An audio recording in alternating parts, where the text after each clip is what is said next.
So this is the process I have to make my mix go, well, my mix and master go -1 LUFS. So hope you enjoyed.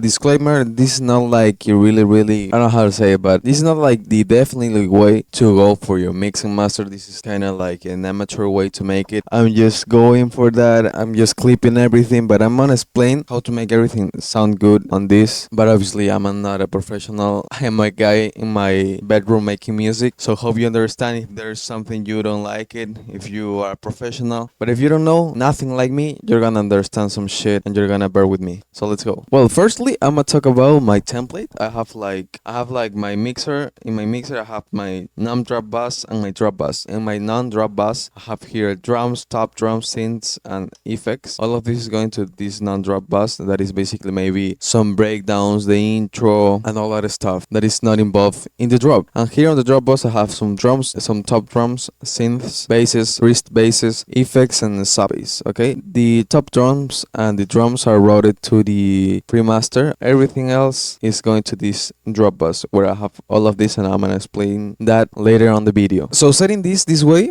you can go and push your drop bus really like distorted and really clipping it, so you can have like a really loud noise only for the drop. That's why I'm splitting the drop bus, anything else from the drop. So after that we have this.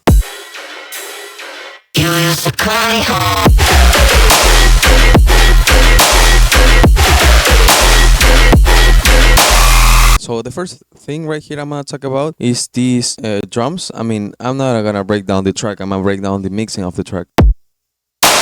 So I have this. In my drums, I have nothing. Only on one clap I have a dispersion and distortion, and these ones are going to the drums bus where I have a pinch. You're not gonna see a shit because I don't know why this isn't working. But I'm basically post-processing it, so it's heavier. And after that, I always have a free clip on my drum bus because I want it to clip and really be loud. Well, then I'm gonna explain you why I have the drums apart from the drop bus, and the drums aren't routed to this drop bus. But well, then I have my top drums.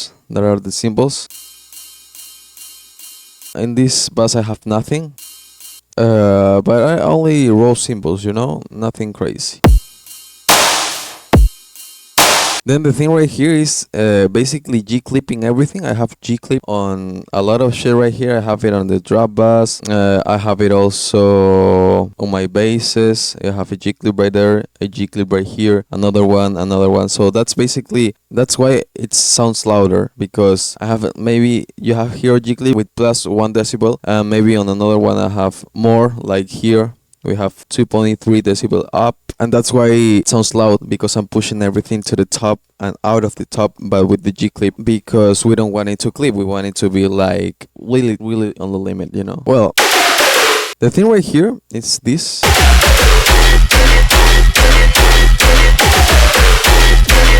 So well, I have here like a basis pre-bus because I have like a more shit. I wanted everything to be like in the same environment, so that's why all these guns sounds like really on the same universe. I don't know how to explain it, but I have some post-processing, some convolution reverb, stereo shit, and I have no G-clip right here because I wanted to be clipped on this bass bus.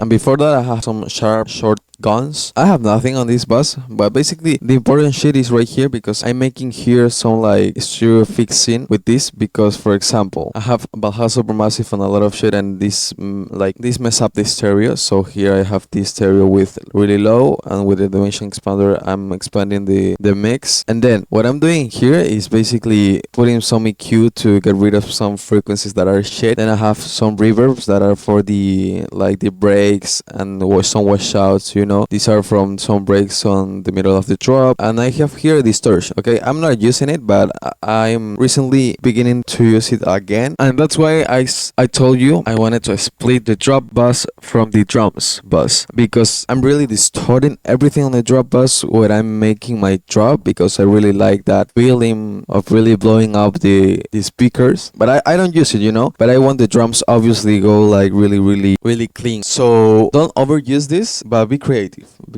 I'm using the G-clip right here. I have the 2x hour sample on, and the gain is +1 decibel. And for example, I have here another section that is kind of drop, but it's a mid section. It's really cool. So listen to it.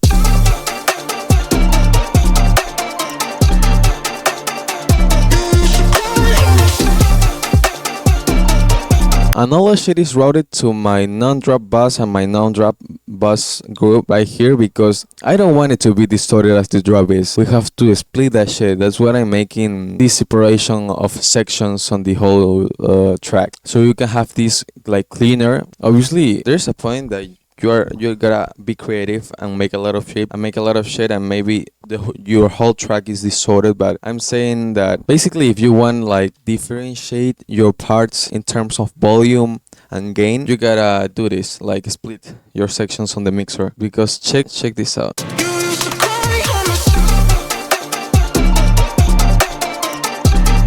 Okay, look at the graphic right here. And then look at the drop.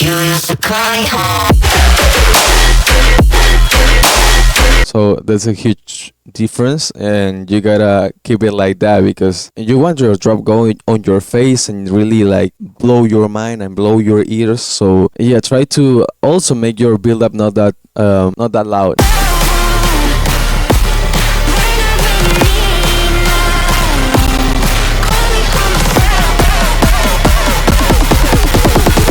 And then basically I have the master right here. I'm gonna turn off everything besides the Sooth 2 and the G clip, so you can listen what is the difference. And basically the only thing my master is doing is like busting a little bit of the volume on your shit. So you gotta mix your shit really good and like only do your master and make it a little bit louder. You don't want your master to fix your whole mix. You have to mix it really good. Obviously, like a tip right here is just make everything louder and try to level all your volumes. Just listen to a lot of music because look at these headphones. I'm just mixing with this shit that are some Philips bass boost headphones. Are not that good, are not for production. But I listen to a lot of music in here, so I have like a really huge spectrum, so where I can reference my mixing of my tracks and I can think on how I want it to sound in terms of mixing. So yeah, basically you gotta stay with one pair of headphones for a lot of time, listen to a lot of music and start mixing from there because you obviously would like to have really professional headphones, but I know maybe my mix is not professional but sounds loud. So now a lot of people want their tracks sound loud, so I guess that's cool. It's not bad. So just listen to a lot of music, use one pair of headphones and you're good. My master is just an Awesome 8 and what I'm using here is just this imager. Look at this. I have my stereo width on the lows all the way down, my bandwidth on the mid-low size kind of in the middle, the bandwidth of the high mids are on kind of the middle too, and my highs are really like in the middle. Then well, I have a Sooth too because there are some harsh frequencies. Maybe it's not that good to have a Sooth 2 in your master, but that's what is working for me, so I guess you can use it. Then I have this TR5 brick wall limiter. I have this preset on and I put it to 0.5 decibels because you see, if it's at 4 decibels, it's gonna be really fucking distorted. I can really max out to 0.8 decibels, so that's good. And yeah, that's basically it. I don't want you all to judge me how I mix my shit with G-Clip and bust it all the shit all the way up, and the way I mix, the way I want everything to be like really heavy and loud. But if you don't want a clean mix for your dubstep drop, maybe watch another thing, because I'm here just making a tutorial on distorted shit and really loud shit, because we have, for example, Wink that is really clean and really loud, so I gotta learn how to mix clean and loud, and I know how to. Maybe just use your G-Clip with softness on, for example right here, the softness all the way up. So maybe that's the solution. But yeah, that's it. Hope you enjoyed and hope you learned something. Don't overuse these techniques.